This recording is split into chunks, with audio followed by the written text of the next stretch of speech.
The notification came through at 2:47 p.m. on a Monday. I was sitting at my desk at the Charlotte Department of Social Services, halfway through reviewing a case file about a foster placement, when my phone buzzed. A Google Photos memory. 6 years ago today. I almost didn't open it, almost scrolled past like I'd done 100 times before, but something made me tap it. The photo that appeared wasn't mine. It was Sterling, my husband, standing in front of a blue craftsman house I'd never seen, his arm wrapped around a woman with auburn hair and a smile I didn't recognize. Between them, a toddler, maybe 2 years old, wearing a birthday hat that said, "To today." My breath caught. I stared at the screen until it blurred. Then I checked the date stamp. September 9th, 6 years ago. Sterling had told me he was in Denver that week for a client presentation. I remembered because Gwen had her first middle school orientation and he'd missed it. I'd been upset. He'd apologized profusely, sent flowers, promised to make it up to us. But Denver didn't look like this. And that woman definitely wasn't a client. My hands started shaking. I opened our shared Google account, the one we'd created years ago to back up family photos, the one Sterling insisted we keep for convenience. I navigated to his backup folder. There were albums I'd never noticed before, hidden in subfolders with innocuous names like Work Files 2019 and Project Archives. I clicked on one. My stomach dropped. Hundreds of photos, birthdays, Christmases, random weekdays. Sterling with that same woman. Sterling holding a baby. Sterling at a playground with 2 small children. Sterling kissing her forehead at what looked like a New Year's Eve party. The metadata told the story. Raleigh, North Carolina. Always Raleigh. Always on the days he said he was traveling for work. I felt like I was falling. 14 years. We'd been married for 14 years. We had 2 daughters who adored their father. We had Sunday morning pancakes and family movie nights and inside jokes. We had a life, or so I thought. I scrolled through more photos, my vision tunneling. There was Sterling teaching a little boy to ride a bike. Sterling at a pumpkin patch with the auburn-haired woman and 2 kids. Sterling wearing a world's best dad apron at a backyard barbecue I'd never attended because I'd never been invited, because I didn't even know it existed. The most gut-wrenching part? The timestamps. Monday through Wednesday, he was with us in Charlotte. Thursday through Sunday, he was in Raleigh. Like clockwork. Like a schedule. Like we were shifts he clocked in and out of. I couldn't breathe. I grabbed my phone with trembling fingers and reverse image searched the woman's face from one of the clearer photos. It took 3 tries because my hands wouldn't stop shaking. Finally, a Facebook profile appeared. Talia Morrison, graphic designer, Raleigh, NC. Relationship status. It's complicated. Complicated. That's what she called this? I scrolled through her public posts. Photos of Sterling at what looked like school events. Comments from her friends calling him such a great stepdad. Posts about family game nights and our little crew. One from just 2 weeks ago, a photo of Sterling and 2 children at the North Carolina State Fair with the caption, "Best weekend with my favorite people." We'd gone to that fair. Me, Sterling, Gwen, and Rowan. On Saturday. He'd gone back on Sunday. With them. I locked my office door and sat on the floor with my back against the wall, phone clutched to my chest. The fluorescent lights buzzed overhead. Someone laughed in the hallway. Life continued around me while mine shattered into pieces I couldn't even begin to count. How do you process something like this? How do you reconcile the man who kissed you goodbye this morning with the man who has an entire second family an hour away? I thought about Gwen asking last month why Daddy was never home on weekends anymore. I thought about Rowan crying when Sterling missed her ballet recital because of a last-minute client emergency. I thought about the 1,000 small moments I'd swallowed my disappointment, told myself he was working hard for us, convinced myself that his absence was temporary, but it wasn't temporary. It was deliberate. I pulled up Talia's Instagram. Private account, but her profile picture showed her with the 2 kids, a boy who looked about 5 and a girl around 3. The boy had Sterling's eyes, the same steel-gray eyes that Rowan inherited, the same eyes that crinkled at the corners when he smiled. Oh, God, they were his. Not stepchildren, his actual children. Sterling had 4 children, 2 families, 2 completely separate lives. I pressed my palm against my mouth to keep from screaming. My phone buzzed. A text from Sterling. "Running late tonight, babe. Client dinner went long. Love you." I stared at those words. Love you.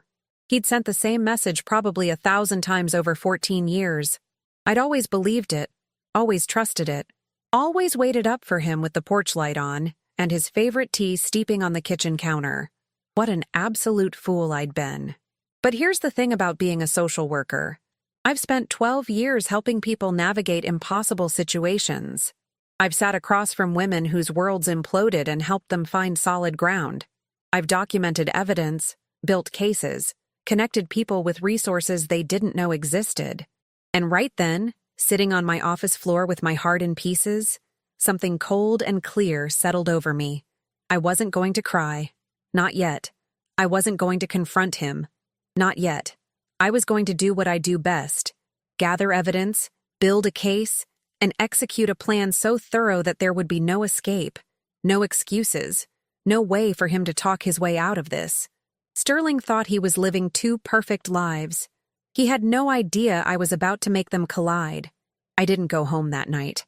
I texted Sterling that I was staying late to finish paperwork, then sat in my office until almost midnight, downloading every single photo from those hidden folders onto a flash drive. 1,247 images. 6 years of birthdays, holidays, ordinary Tuesdays. 6 years of a life I knew nothing about. When I finally pulled into our driveway in Myers Park at 12:43 a.m., every light in the house was off except the porch light, the one I always left on for him. The irony made me nauseous. Sterling was asleep, or pretending to be. I stood in our bedroom doorway, watching his chest rise and fall, and felt absolutely nothing. No love, no anger, just a vast emptiness where 14 years of trust used to be. This man had held my hand through my mother's cancer scare. He'd been in the delivery room when both our daughters were born. He'd slow danced with me at our 10th anniversary party, while everyone we loved watched and smiled. And every single moment had been a lie. I slept in Gwen's room that night, told her the next morning I'd fallen asleep reading in her beanbag chair. She barely looked up from her phone. The next 3 days were a performance I didn't know I was capable of. I made breakfast, packed lunches, asked Sterling about his day, kissed him goodbye.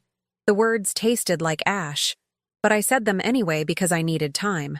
Time to understand the full scope of what he'd done. Time to plan. On Wednesday evening, while Sterling was supposedly at a client site visit in Durham, code for Raleigh, I now knew, I did something I'd never done in 14 years of marriage. I went through his laptop. His passwords were embarrassingly simple. Our anniversary for email. Gwen's birthday for banking. I felt sick realizing he'd used our real family to protect his fake one. What I found made the photos look like nothing. Email threads with Talia going back 6 years, starting when she'd been a freelance designer on one of his marketing campaigns. "Can't wait to see you Thursday," she'd written in May 6 years ago. "The apartment feels empty without you." Apartment. He'd had an apartment with her before the kids were born. I scrolled further. Messages about prenatal appointments. Discussion about names. Soren had been his choice, apparently. "After your grandfather," Talia had written. "He would have been so proud." My hands clenched. Sterling's grandfather had died 8 years ago. I'd held Sterling while he cried at the funeral, and he'd used that grief, that memory, to name a child I didn't know existed. Bank statements showed a pattern I'd been too trusting to notice. Sterling had always handled our finances, insisted on it. "You work so hard helping people," he'd say. "Let me handle the boring money stuff." Every month, he transferred exactly 40% of his income to a joint account with me. I'd thought he was saving the rest. He wasn't saving it. He was supporting another family. Mortgage payments on a house in Raleigh's Oakwood neighborhood. Childcare expenses. Grocery deliveries. A credit card I'd never seen. With charges at Raleigh restaurants. Raleigh boutiques. Raleigh pediatricians. He'd built an entire financial infrastructure around a life I wasn't part of. The numbers swam in front of me. While I'd been clipping coupons and suggesting we skip our usual beach vacation to save money, Sterling had been paying for 2 households, 2 sets of children's activities, 2 separate lives. I found text messages from his mother, Estelle, dated just 3 months ago. "Tell Mabel we're thinking of her. Sorry we couldn't make it to Rowan's recital. Marshall's back has been terrible. We'll visit soon." But there were other messages from Estelle in a separate thread, one I had to dig deeper to find. "Loved seeing the kids yesterday. Soren is getting so tall. Give Talia our love." My vision went red. His parents knew. Sterling's parents, the people who'd welcomed me into their family 14 years ago, who sent my daughter's birthday cards and called every Sunday. They knew about Talia and her children. They'd met them, visited them, loved them. And they'd lied to me for 6 years. I thought about every family gathering, every holiday, every casual phone call. Marshall complaining about his back. Estelle sending recipes. Both of them asking about Sterling's work travel with sympathetic smiles, as if they weren't actively participating in the deception. The betrayal expanded beyond Sterling. It was systemic, calculated, a conspiracy that involved his entire family. I found photos from last Thanksgiving. Sterling had told me he needed to visit his parents in Asheville because Marshall was having surgery. "You know how Dad is," he'd said. "Doesn't want to fuss, but I should be there." I'd sent a care package with homemade cookies. The photos showed Sterling at a different Thanksgiving. Talia's parents' house, based on the Facebook tags I cross-referenced. Sterling carving turkey. Talia's mother hugging him. Soren and Nell in matching outfits. Everyone smiling like a normal Rockwell painting. He'd had Thanksgiving with them. Then driven 3 hours to have leftover turkey with us on Friday, complaining about hospital food. I wanted to scream. I wanted to break things. I wanted to call him right then and force him to explain the unexplainable. But I didn't. Because Wednesday night, at 11:07 p.m., I did something that would change everything. I created a fake Facebook profile and sent Talia Morrison a message. "You don't know me, but I know Sterling Hayes. I think we need to talk. Not to fight, to understand. Please." I attached 3 photos, Sterling and me on our wedding day, Gwen as a newborn, our family Christmas card from last year. Then I waited. Thursday morning, Sterling kissed me goodbye at 6:30 a.m., said he'd be in Raleigh until Sunday for a big project rollout. I watched him load his overnight bag into his Audi, the same way he'd done every Thursday for 6 years, and felt my jaw tighten. Gwen came downstairs rubbing her eyes. "Is Dad already gone?" "Work trip," I said automatically. "He's always gone," she muttered, pouring cereal. "Madison's dad coaches her soccer team every weekend. Olivia's dad makes pancakes on Saturdays. Why is Dad never here?" "Because he's making pancakes in Raleigh for your half-siblings," I thought. Out loud, I said, "He's working hard for us, sweetheart." The lie tasted worse every time. At 2:14 p.m., my fake Facebook account got a response.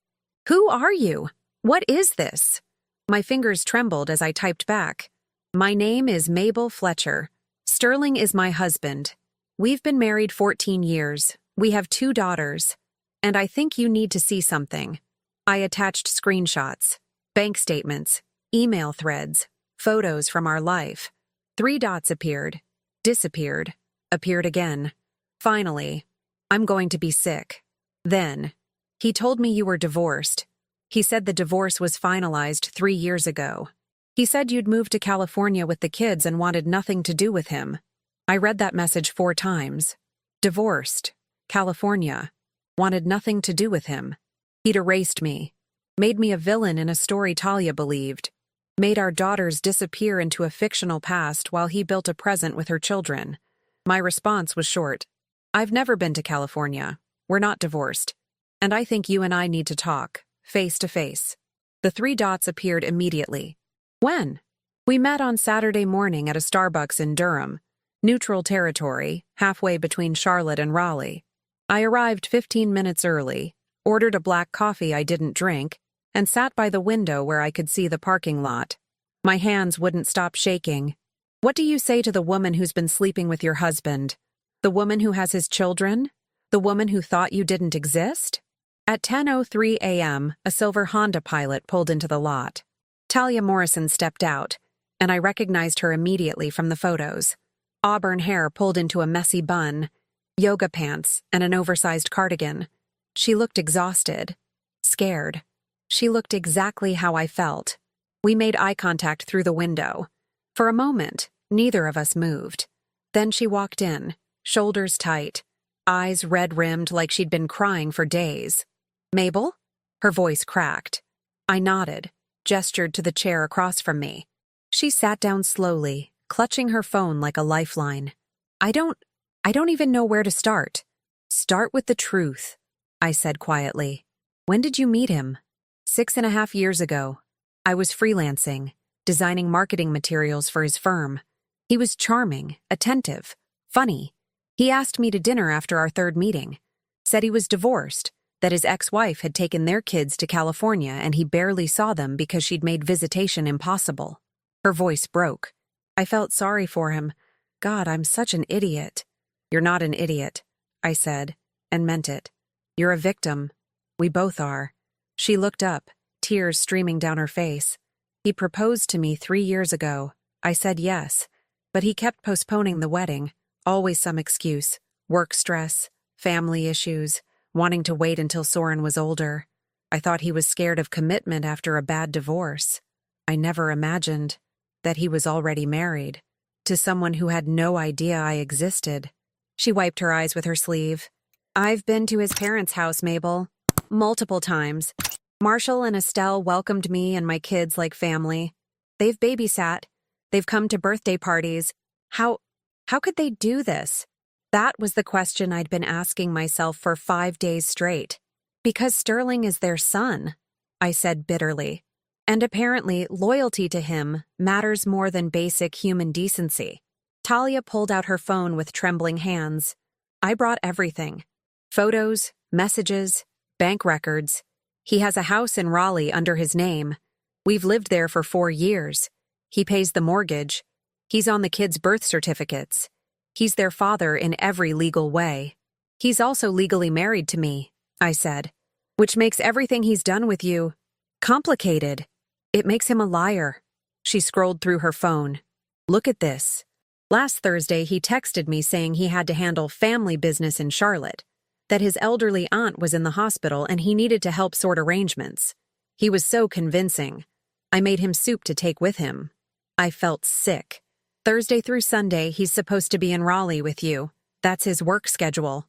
Monday through Wednesday, he told me he has client obligations in Charlotte and stays at a corporate apartment." She laughed, but it sounded broken. "Corporate apartment. Jesus, he was with you." We sat in silence for a moment, the weight of it crushing us both. "My daughter Gwen asked me last month why her dad is never home on weekends anymore," I said quietly. "She thinks he doesn't love her as much as he loves his job. How do I tell her the truth? How do I explain that her father has been choosing other children over her every Thursday for 6 years?" Talia's face crumpled. "Soren asked me last week why Daddy can't stay on Tuesdays. Said his friend's dad is home every night. I told him Daddy's work is important. I made excuses for him." She covered her face with her hands. "I've been making excuses for 6 years while he lied to both of us. Something shifted in me then. Sitting across from this woman, this stranger who somehow understood my pain better than anyone else could, I realized something crucial. Sterling had counted on us hating each other. He'd built his entire deception on the assumption that if we ever found out, we'd turn on each other instead of him, that we'd fight over him, compete for him, blame each other. He'd underestimated us both. "Talia," I said slowly, an idea forming. "What if we didn't let him get away with this?" She looked up, eyes red but sharp. "What do you mean?" "I mean, what if instead of confronting him separately, letting him lie and manipulate and gaslight us individually, we made him face both of us, both families, everyone he's lied to, all at once?" Her expression changed. Something hardened in her eyes. "Keep talking." I leaned forward. "Thanksgiving is in 9 weeks. It's the most family-centered holiday we have. Sterling always makes a big deal about family, both to you and to me, apparently. What if we hosted a Thanksgiving dinner? All of us. Your family, my family, his parents, everyone in one room. You want to expose him in front of everyone? A small, fierce smile crossed her face. You want to blow up his perfect double life in front of witnesses? I want him to face the consequences of what he's done. No escape, no excuses, no way to charm his way out. I pulled out my phone. I've been documenting everything. Bank statements, emails, photos, timeline. I work in social services. I know how to build a case, but we need more. We need your evidence too, and we need to be strategic. Talia's hands steadied. The tears stopped. I watched her transform from devastated victim to something sharper, more dangerous. What do you need from me? Everything you have. Every text, every photo, every financial record. And then, I paused. We need to make sure he doesn't suspect anything. Can you keep pretending? For 9 more weeks? Can you? She shot back. I've been pretending my marriage is real for 6 years, I said. I can pretend for 9 more weeks. We spent the next 3 hours at that Starbucks, laptops open, comparing documents. The scope of Sterling's deception was staggering. He'd maintained separate bank accounts, separate insurance policies, separate lives with such precision it was almost impressive. Almost. Talia had kept every anniversary card, every I love you text, every promise about their future. I had 14 years of wedding photos, joint tax returns, mortgage documents. Together, we had an airtight case. His parents, Talia said suddenly. Marshall and Estelle. They're the key. If we can get them there, if we can make them face what they've enabled, they will crumble, I finished. Estelle prides herself on being a good Christian woman. Marshall is a retired Marine who's always talking about honor and integrity. If we expose this publicly, in front of other family members, they'll have nowhere to hide. Talia's smile turned cold. Who else should be there? I thought for a moment. My parents. They've loved Sterling like a son. They deserve to know who he really is. Do you have family who should know? My parents. Quentin and Dorothea Morrison. They've welcomed Sterling too. Trusted him with their grandchildren. Her voice hardened. They need to see what he is. We made a plan. A real, detailed, strategic plan. Talia would send Sterling a casual text saying her parents wanted to do an early Thanksgiving at a nice restaurant in Charlotte, somewhere they'd always wanted to visit. A special treat since they rarely left Raleigh. She'd make it sound spontaneous, loving, normal. Sterling wouldn't suspect anything because he never had. I would do the same with my parents and his parents, coordinating the same date, same time, same restaurant. Family gathering to celebrate before the holiday rush, I'd say. Perfectly normal, perfectly innocent. And then, when everyone was seated, when both families were together in one room for the first time, we would detonate the truth like a bomb. 9 weeks, Talia said as we prepared to leave. She held out her hand. I took it. Her grip was strong. 9 weeks. As I drove back to Charlotte, my phone buzzed. Sterling. Miss you, babe. Can't wait to be home Monday night. Love you so much. I stared at those words. Wondered if he'd sent an identical message to Talia. I typed back. Miss you too. Can't wait to see you. The lie came easier than I expected. Maybe because I'd learned from the best. The 9 weeks felt like 9 years. Every morning, I woke up next to a stranger, made coffee for a liar, kissed goodbye a man I'd stopped recognizing. Sterling never suspected a thing. Why would he? He'd been getting away with this for 6 years. In his mind, he was invincible. Talia and I communicated through encrypted messages on a burner app. We became a team, coordinating our performances like actresses in the world's most painful play. She sent me screenshots of his texts. Love you, can't wait for the weekend. I sent her photos of him at Gwen's parent-teacher conference, playing devoted father while checking his phone every 5 minutes, probably texting Talia about Soren's soccer game. We reserved a private dining room at the Capitol Grill in Charlotte's South Park area for Thursday evening, November 21st, the Thursday before Thanksgiving week. Upscale, public enough to prevent a scene but private enough for the conversation we needed to have. I told Sterling we were having an early celebration with my parents and his. They want to see the girls before the holiday chaos. I said. Your mom specifically requested it. He'd smiled, kissed my forehead. Of course, babe. Anything for family. Family. The word made me want to vomit. Talia told him her parents wanted to take him and the kids to a special restaurant in Charlotte, a surprise celebration for his upcoming birthday. They insisted, she'd said. You know how Dad gets with his traditions. Sterling agreed immediately. Probably thought he'd charm his way through another dinner, collect more adoration, continue his perfect charade. He had no idea both dinners were the same dinner. November 21st arrived cold and clear. I dressed carefully. Navy wrap dress, pearl earrings Sterling had given me for our 10th anniversary. I wanted to look like the wife I'd been. Devoted, elegant, trusting. One last performance. We arrived at the Capitol Grill at 6:45 p.m. The girls wore matching burgundy dresses. Sterling held Rowan's hand, laughing at something Gwen said. My parents were already there. Conrad Fletcher in his usual blazer. My mother, Beatrix, fussing with the floral centerpiece.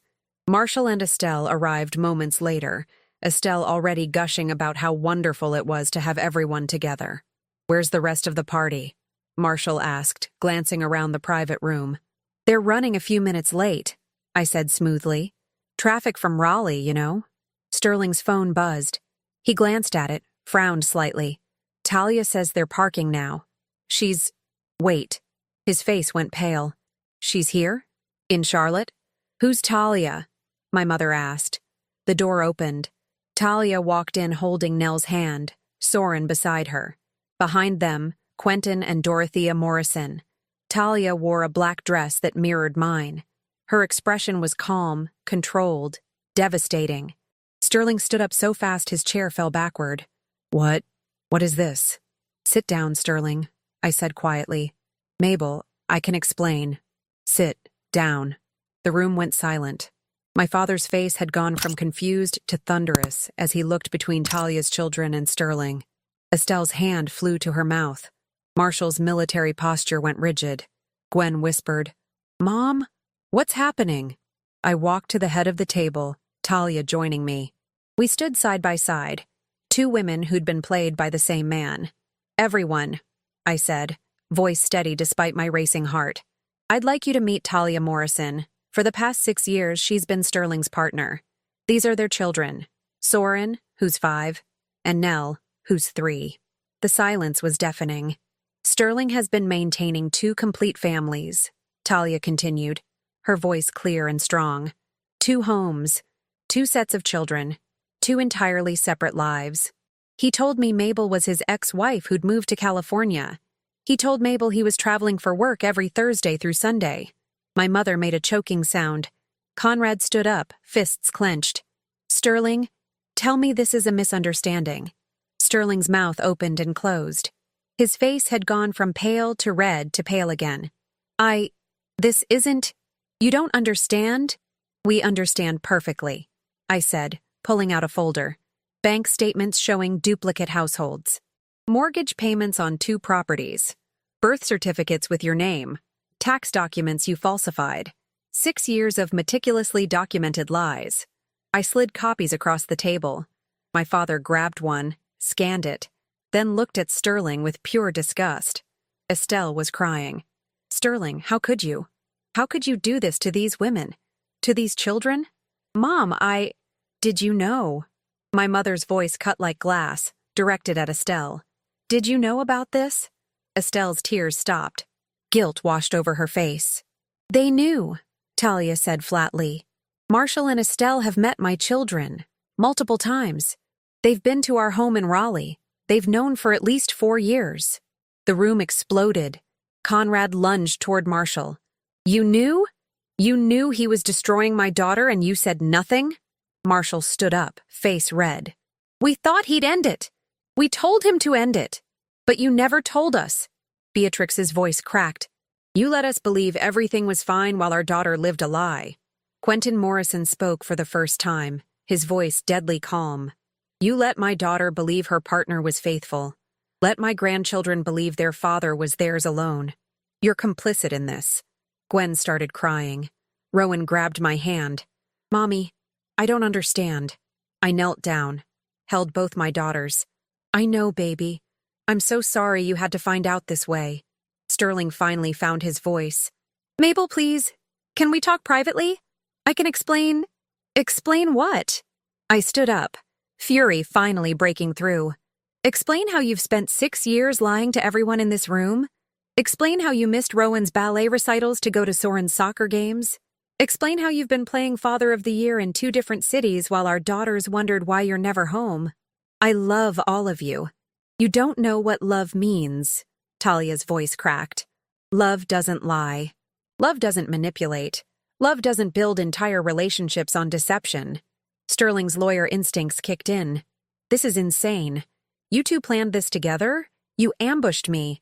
We documented everything, I interrupted. Every lie, every transaction, every moment. We've already filed legal paperwork. Both of us. Simultaneously. You're facing fraud charges for tax evasion, custody battles from both households, child support for 4 children. And your company's HR department received a very detailed report this morning about falsified expense reports and fake business travel. The color drained from his face. You went to my company? We went everywhere, Talia said coldly. Your employer, our lawyers, the IRS. You built this house of cards, Sterling. We're just watching it collapse. His phone started buzzing, then buzzing again, and again. He looked at the screen, and I watched his face crumble. His boss, his attorney, his financial advisor. Everything was falling apart in real time. Estelle tried to approach me. Mabel, please, if we'd known how serious— You did know, I said quietly. You knew, and you chose him over truth. You chose protecting your son over protecting your grandchildren from lies. Don't ask for my forgiveness. Marshall looked at Sterling with something I'd never seen before. Disgust. You're no son of mine. Those words broke Sterling. He sank into his chair, head in his hands. Quentin Morrison put his arm around Talia. We're leaving. Dorothea, get the children. My father did the same. Girls, come on, let's go home. As we all filed out, leaving Sterling alone in that dining room with the ruins of his lies around him, I felt something unexpected. Not triumph, not satisfaction, just profound exhaustion. Outside, Talia caught my arm. You okay? No, I said honestly. But I will be. She squeezed my hand. We both will. The weeks after that dinner were a blur of lawyers, therapists, and very difficult conversations with 2 confused daughters who couldn't understand why their father had other children he'd hidden from them. Sterling tried to call me 147 times in the first week alone. I answered exactly once, on day 8, when Gwen asked if she'd ever see her dad again. Why? I asked him, my voice empty. Not how you did it. I know how. But why? Why wasn't one family enough? His answer was pathetic. I don't know. It started as a mistake, and then I couldn't figure out how to fix it without losing everything, so I just kept going. I thought I could make everyone happy. You made everyone miserable, I said, and hung up. The legal fallout was swift and brutal. Sterling's company terminated him immediately. Turns out falsifying expense reports for 6 years and using business travel to maintain a secret family is grounds for dismissal and possible fraud charges. His professional reputation, built over 15 years, evaporated overnight. Colleagues who'd once respected him now avoided his calls. The IRS investigation uncovered massive tax discrepancies. Sterling had been filing fraudulent returns, claiming dependents that didn't exist in one household while hiding income used for the other. The penalties were staggering. Marshall and Estelle tried to reach out several times. My mother blocked their numbers. They enabled this, she said firmly. They don't get to pretend they're innocent bystanders. Last I heard, they'd moved to Florida, unable to face their community after the scandal broke. Small-town gossip travels fast, and betrayal of this magnitude doesn't fade quietly. Talia and I stayed in touch, bonded by shared trauma and the strange intimacy of being victims of the same man. Our children would forever be half-siblings, connected by biology and lies. We decided early that wasn't their fault. Last month, we arranged a careful, supervised meeting, Gwen, Rowan, Soren, and Nell at a park in Durham. It was awkward, tender, and heartbreaking. Soren asked if he could call Gwen his sister. She said yes and cried the whole drive home. Sterling ended up in a one-bedroom apartment in Rock Hill, South Carolina, working at a cell phone store to make his court-ordered child support payments, which for 4 children left him with almost nothing. Both Talia and I have full custody. He gets supervised visits every other weekend, rotating between cities. The girls sometimes ask to skip them. I never force it. Gwen started therapy in December. She's angry, at Sterling, at the situation, at the half-siblings she never asked for. Her therapist says that's healthy, that anger is better than internalizing blame. She wrote him a letter she'll never send, pouring out every feeling. I found it in her journal by accident. You taught me that love is a lie people tell when they want something from you. That sentence destroyed me more than anything Sterling ever did to me directly. Rowan processes differently. She drew a family tree in art class with all the branches broken and falling. Her teacher called concerned. I explained as gently as possible that we're working through some family restructuring. The teacher understood. Everyone in Charlotte understood. The story had made local news briefly before we requested privacy. As for me, I moved through the months in a strange fog. Some days I felt strong, vindicated, proud of exposing the truth. Other days I felt utterly broken, mourning not the man Sterling actually was, but the man I'd believed him to be for 14 years. That ghost hurt more than the reality. I kept working, kept showing up for my clients at social services, helping other people navigate trauma while drowning in my own. One woman, going through a messy divorce, looked at me during an intake session and said, "You understand, don't you? Like, really understand." I nodded. I did. Talia sent me a text 3 months after the dinner. Some days I wake up and forget it happened. Then I remember, and the grief hits all over again. Is that normal? I wrote back, I think this is our normal now. And maybe that's okay. It's been almost a year since I found those photos. The house in Myers Park feels different now. Smaller, somehow, without the weight of lies pressing down on every room. I repainted the bedroom, changed the locks, started over in small, deliberate ways. Gwen asked me last week if I'd ever trust anyone again. I thought about it carefully before answering. I don't know, sweetheart, but I know I'll trust myself. I listened when something felt wrong. I investigated. I found the truth. And I survived it. Did we win? Rowan asked from the doorway, eavesdropping as usual. Win. What a strange word for this situation. We got free, I said finally. And sometimes that's the only winning that matters. Sterling's mother sent a letter 2 weeks ago. I haven't opened it. Maybe I will someday. Maybe I won't. The thing about betrayal this deep is you get to decide who deserves your forgiveness, your time, your energy, and some people simply don't. Talia and I meet for coffee once a month now. Not as friends exactly, but as survivors of the same shipwreck. We compare notes on co-parenting, legal updates, therapy breakthroughs. Last time she said something that stuck with me. He took 6 years from us. Let's not give him any more. She's right. So I'm building something new. Not a life that looks like the one I had. That's gone, and good riddance.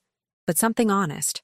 Something where my daughters see their mother standing tall, choosing truth over comfort, teaching them that your worth isn't determined by someone else's ability to see it. Some nights I still wake up angry. Angry at Sterling for the lies, at his parents for the complicity, at myself for not seeing it sooner. But anger, I've learned, is just grief wearing armor. And underneath it all is something simpler. Relief. Relief that I don't have to pretend anymore. Relief that my daughters will grow up knowing their mother chose reality over a beautiful lie. Relief that when they ask me, years from now, how I survived the worst betrayal of my life, I can look them in the eye and say, I didn't survive it alone. I found someone who understood, and together, we refused to let him win. The truth didn't set me free. Exposing it did. And that wraps up today's story. Now we want to hear from you. Where are you watching from? Drop your city or country in the comments, and let's see how far these stories reach. If this story moved you or gave you chills, give it a like, share, and subscribe for more powerful stories. One last thing. Rate the story from 1 to 10 in the comments. Your feedback helps us bring you even better ones next time. Thanks for watching. We appreciate you being part of this storytelling journey.